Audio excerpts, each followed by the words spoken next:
ദിവസവും സൺഡേ കൊണ്ട് ഏറ്റവും നല്ല ബീഫ് കിട്ടുന്ന സ്ഥലത്തേക്കാണ് ഞങ്ങൾ ഈ പോകുന്നത്. പൂച്ചാക്കയിലാണ്. ഞങ്ങളുടെ ഇക്കയുടെ കടയിലേക്കാണ്. ഞങ്ങളുടെ സ്വന്തം ഇക്കയാണ്. ഇക്കയുടെ കടയിൽ ഇടയ്ക്കിടയ്ക്ക് വന്ന് അവിടുത്തെ ബീഫില്ലാണ്ട് പറ്റാണ്ടായി. ഞങ്ങൾ പോകുമ്പോൾ തന്നെ ഇക്കയുടെ വിളിച്ചു ചോദിച്ചപ്പോൾ അത്യാവശ്യം തിരക്കുണ്ടെന്ന് പറഞ്ഞു. അപ്പോൾ ഇക്കയുടെ അടുത്ത് ഇന്ന് സൺഡേ കൊണ്ട് തന്നെ ആളുകൾ ക്യൂ ആണ്. ഇന്നിപ്പോൾ 6:30 തന്നെയാണ് തിരക്കുകൾ തുടങ്ങിയിട്ടുണ്ട്. ഇക്കയാണെങ്കിൽ ഒരു മൈൻഡും ഇല്ലാണ്ടിരിക്കുകയാണ്. കാര്യം ഇക്കയ്ക്ക് തിരക്ക് വന്ന ആകെപ്പാടൊരു ടെൻഷനാണ്. ഞങ്ങൾ ഇടയ്ക്ക് വരുമ്പോഴേക്കും ഇത്രയും ആളുകൾ ഇല്ലാത്തതാണ് ഇക്കേനെ ഹെൽപ്പ് ചെയ്യാനായിട്ട്. ഇന്നാണെങ്കിൽ 2-3 ആളുകൾ തന്നെ ഉണ്ടായിരുന്നു. ഇക്കയുടെ ഏറ്റവും നല്ല ഒരു ക്വാളിറ്റി എന്തെന്ന് വെച്ചാൽ ഇക്ക എല്ലാവരോടും നല്ല സ്നേഹമായിട്ടാണ് സംസാരിക്കുന്നത്.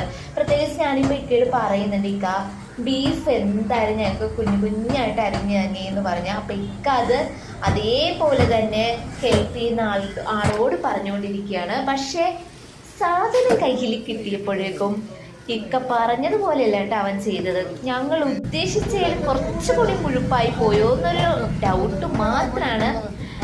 പിന്നെ നമ്മുടെ ഇക്കയല്ലേ, എന്തായാലും ഒന്ന് ക്ഷമിച്ചേക്കാം. ഇടയ്ക്ക് വരുന്നല്ലേ നമ്മൾ. അപ്പം എന്തായാലും ഞങ്ങൾ സന്തോഷത്തോടെ ഇക്കയുടെ കയ്യിൽ നിന്ന് ഞങ്ങൾ ബീഫും വാങ്ങിച്ചിട്ട് ഞങ്ങൾ പോകാനുള്ള